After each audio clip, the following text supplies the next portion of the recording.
മാസപ്പടി കേസിലെ ഇഡി അന്വേഷണം സ്റ്റേ ചെയ്യണമെന്നാവശ്യപ്പെട്ട് CMRL നൽകിയ ഹർജി ഹൈക്കോടതി ഡിവിഷൻ ബെഞ്ച് ഇന്ന് പരിഗണിക്കുകയാണ്. റെയ്ഡിലൂടെ കിട്ടിയ തെളിവുകൾ കോടതിക്ക് മുന്നിൽ എത്തിച്ച് CMRLന്റെ വാദങ്ങളെ പ്രതിരോധിക്കാനാണ് ഇഡിയുടെ നീക്കം. ജസ്റ്റിസ് രാജ വിജയരാഘവൻ അധ്യക്ഷനായ ഡിവിഷൻ ബെഞ്ചിന് മുന്നിൽ ഇന്ന് നടക്കുന്ന വാദങ്ങളാകും മാസപ്പടി കേസിന്റെ ഭാവി നിർണ്ണയിക്കുക. മുദ്രവച്ച കവറിൽ റെയ്ഡ് വിവരങ്ങൾ ഇഡി കോടതിയെ അറിയിക്കും. പരിശോധനയ്ക്കിടെ ഇഡി ഉദ്യോഗസ്ഥരെ ആക്രമിച്ചതും കോടതിയെ ബോധ്യപ്പെടുത്തും. മുതിർന്ന അഭിഭാഷകരെ ഇറക്കി അനുകൂല ഉത്തരവ് നേടാനാണ് CMRL ശ്രമം. കേസിൽ അഞ്ചാമതായി കേസ് ഹൈക്കോടതിക്ക് മുന്നിലെത്തും.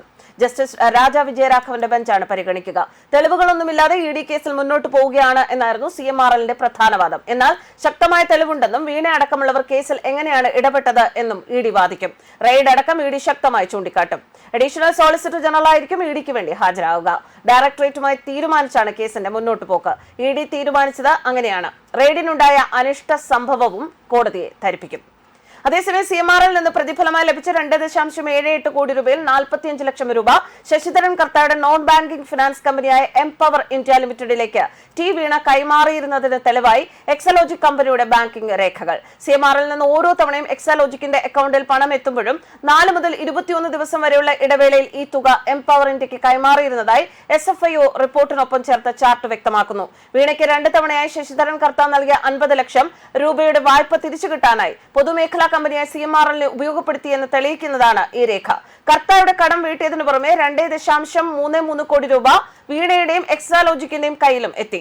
2019 ഫെബ്രുവരി വരെ എക്സാലോജിക്കിനും 2020 വരെ വീണയ്ക്കും CMRL പ്രതിഫലം നൽകിയിരുന്നു. എന്നാൽ 2020-21 വർഷം കമ്പനി നഷ്ടത്തിലായി, പിന്നാലെ അടച്ചുപൂട്ടി. CMRL നിന്ന് ലഭിച്ച 2.33 കോടി രൂപ വീണ കമ്പനിയുടെ ബിസിനസ് വളർച്ചയ്ക്ക് ഉപയോഗിക്കാത്ത സാഹചര്യത്തിൽ എവിടെ പോയി എന്നതും എൻഫോഴ്സ്മെന്റ് ഡയറക്ടറേറ്റ് അന്വേഷിക്കുന്നുണ്ട്. വീണയ്ക്ക് 5 ലക്ഷം രൂപയും വീണ മാത്രം ഉടമസ്ഥയായ എക്സാലോജിക് കമ്പനിക്ക് 3 ലക്ഷം രൂപയുമായിരുന്നു ഓരോ മാസവും CMRL നൽകിയിരുന്ന പ്രതിഫലം. എക്സാലോജിക്കുമായി CMRL കരാറിലെത്തിയത് 2017 തുടക്കത്തിലാണ്.